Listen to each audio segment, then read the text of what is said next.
guys, welcome back to another video. Today I'm going to be showing you how to make a round system in Roblox Studio. But before we get started, make sure to like the video and subscribe to my channel. To start off with, we're going to go into server script service and we're going to add in two scripts. One is going to be called game script and the other one is going to be leader stats. And then in replicated storage, we're going to add in a string value and we're going to name it to status.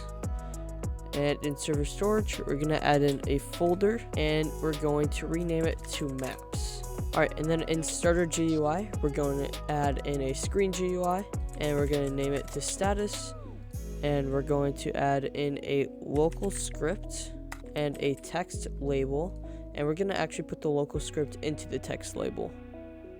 And that is all we need to get started. Alright, so we can get started with the main script.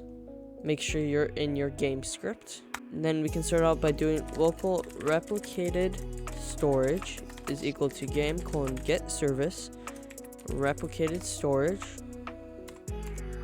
Then we can do local server storage is equal to game:get service server storage.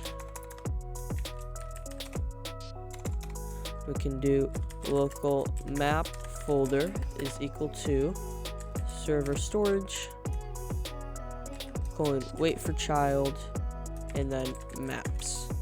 We can go down and we can do local status is equal to replicated storage. Let's actually fix that. And then we're going to do wait for child and we're going to do status. Then we're going to do local game length is equal to 120. So that will be 2 minutes. You can change this to however long you want your game round to last.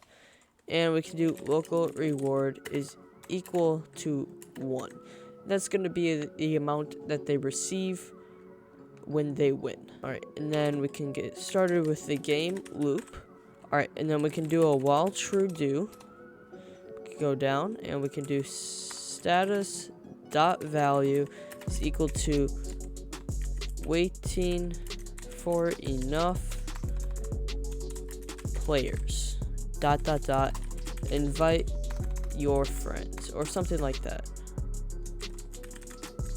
So we want our game loop to start once there's like 2 people in the game, because otherwise the one person will just win every time. And then we can do repeat wait 0.05 until game.players.numplayers is greater than or equal to 2. Alright, and then we can do status.value equals intermission. Then we can do wait for 1 second and that will finish up this part. So we can go ahead and design our text label here. Okay, first of all, I'm going to make the borderline pixel to 0. And for position, we're going to do 0.5, comma, negative 250, comma, 0, comma, 50. And then for the size, we're going to make it 0, comma, 500, comma, 0, comma, 50. And we're going to go down to the text. And I'm going to make mine to comic. And we're going to make it text scaled and text color to whatever you'd like. I'll just do like a white. And we can go up here and change the background transparency to 1. And that is all we need for our text label up here. Okay, we can go back into our game script. Alright, and then you can just hit enter a bunch of times. And we can go down here and we can do local PLRS equals. And we're going to do the curly brackets. That is a table. And then we're going to do for I, comma, in pairs. We're going to do game.players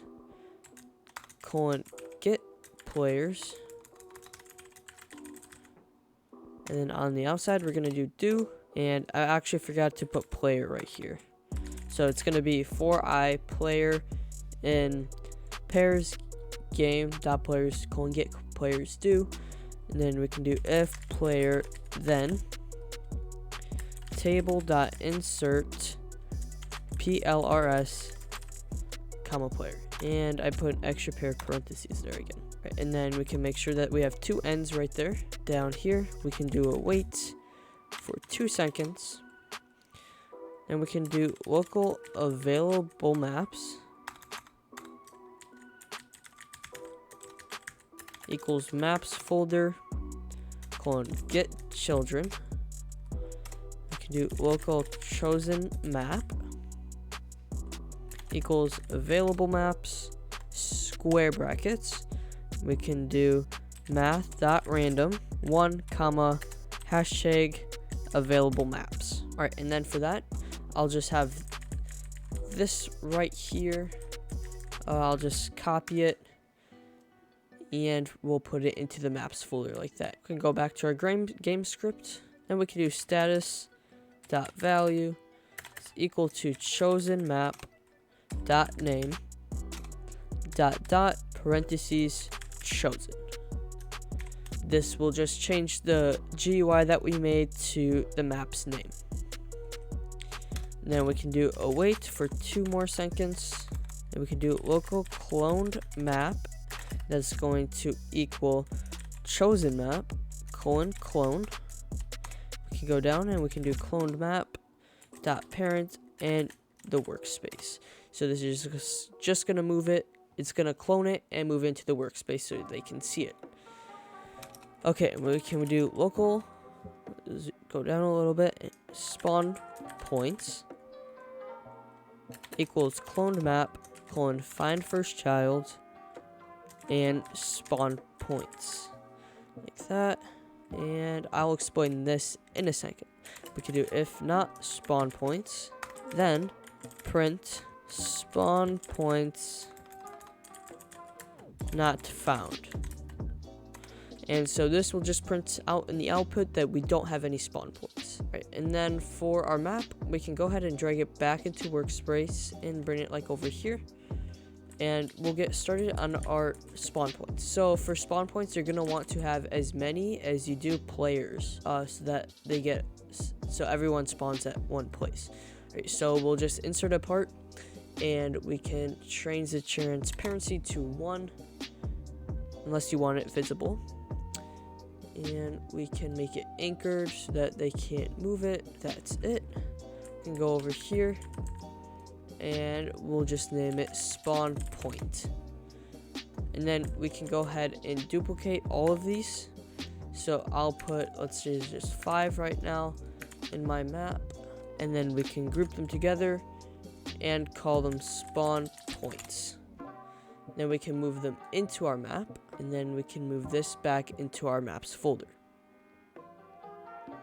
And just double check that all of these are named spawn point, otherwise it won't work. And then we can go down and we can do local available spawn points equal to spawn points colon get children. And so it will go into our map, find spawn points, and then all the children, which is all the spawn points. And then we can do a wait for 1 second, and we can do for I comma player in pairs plrs do. And then we're gonna do if player then character equals player dot character. And we can go down again, if character then, and then we can just make a comment and teleport them. That's what this code will do. We'll do character colon find first child humanoid root part, and it's gonna find like the root of their character, and it's gonna do C frame equals available spawn points, and then square brackets 1 dot C frame. And we can do table dot remove available spawn points, comma 1. Then we can go down and we can do local game tag is equal to instance.new a boolean value, and then we can do game tag dot name, and that's gonna equal game tag. And then we can do game tag again dot parent equals player dot character, and we'll go down and we'll go back one, so we're indented with this if. We're gonna do else, and then we're gonna make a comment. There is no character. Then if not player, then table dot remove PLRS, comma 1. And then there should be 4 ends right here. And then we can go down 2 and we can do wait for 1 second. And then we can do for I equals game length, comma 0, comma -1, do for x, comma player and p in pairs, PLRS, do if player then character equals player dot character. We can go down, and if not character, then we'll make a comment, left the game, table dot remove PLRS, comma x. And then we can go back out and we'll do else if character colon find first child game tag, then, and we can do print player dot name, sorry, no quotation marks, player dot name dot is still in the game. We can go down and we can do else table dot remove PLRS, comma x, and we can do print player dot name dot has been removed, and wait for 1 second. Alright, and then we're gonna go right here, we're gonna go down, we're gonna do status dot value equals, there are, we're going to do I quotation marks, seconds remaining, and space hashtag PLRS quotation marks space players left. We're gonna do if number of players is equal to 1, then we could do PLRS square brackets 1 dot leader stats dot coins dot value equals PLRS square bracket 1 dot leader stats dot coins dot value plus 1 or 25. And we're gonna do a wait for 2 seconds, and this will be rewarding them with the coins for winning the game, which we will get to in a second. And we can go down and we can do break, and we can go back and we'll do else if number of players is equal to 0, then status dot value equals nobody won. Then break, we can do another else if I equals to 0 if the time runs out, then status dot value equals time's up, and you guessed it, break. And then we can go down here, we can go right here and we can do a wait for 1 second. Then right here we can do print end of game, wait for 2 seconds, and we can do for I comma player in pairs game dot players colon get players do character equals player dot character, and we can do if not character, then else if character colon find first child game tag, then character dot game tag colon destroy. And then we'll go down to here and we'll do player dot load character, and then we'll do cloned map colon destroy. That will destroy the map that we have, and we'll do status dot value. That's going to equal game ended. We're gonna do await for 1 second. Then I actually forgot right here. We actually just need to copy and paste this line right here. Then we can add in 2 ends like that. And then all of this will have to be indented back. That's the joy of long scripts. Alright, and then we're going to go into our local script here, and we're going to do local status is equal to game colon get service, and we're going to do replicated storage, wait for child, and we're going to do status. Then we can go down and we can do script dot parent dot text is equal to status dot value.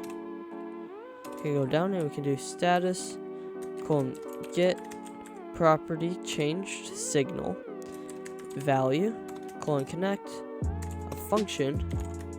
And then we can go down and we can do script dot parent dot text is equal to status dot value. Alright, and then there's one other thing we need to add, and that's the leader stats. I do have a video on that, which I will link in the top right corner of the screen right now. You can go watch that video, otherwise this video is just going to be way too long if I explain it in this video.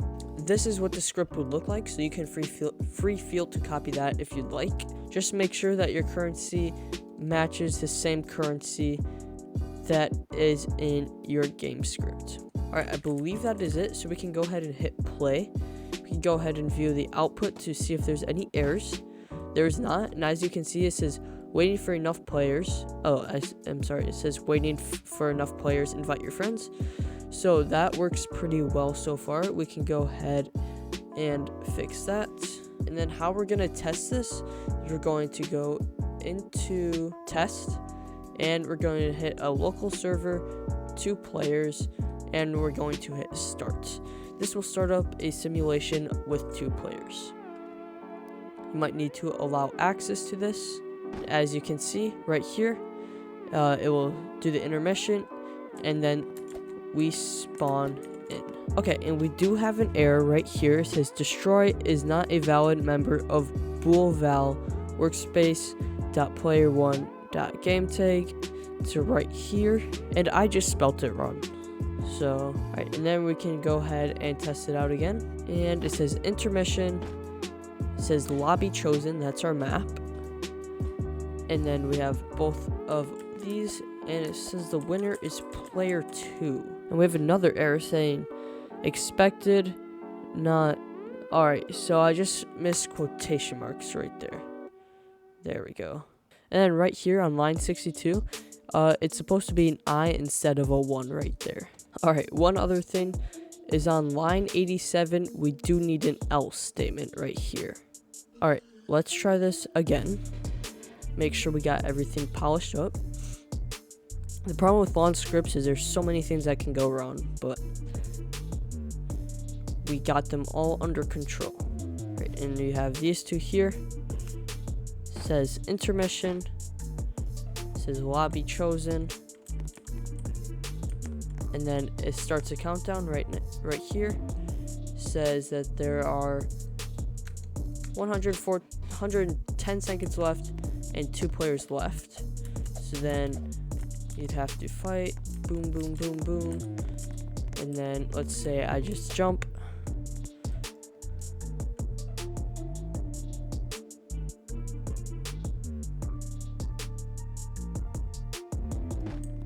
And it says the winner is player 1.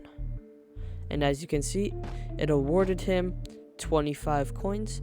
And it says intermission, lobby chosen, and it will load us into the game again. Alright, and that is how you make a game loop in Roblox Studio. If you did like this video and it helped you, please don't forget to give it a like and subscribe to the channel. Once again, if you have any problems, you can join my Discord server. The link for that will be in the description, and I'll be happy to help you out. Just please don't be asking for the whole entire scripts, as I put a lot of work into these videos, and I just want to teach you guys how to do stuff so that you don't run into problems in the future. Thank you for watching, and I'll see you next time.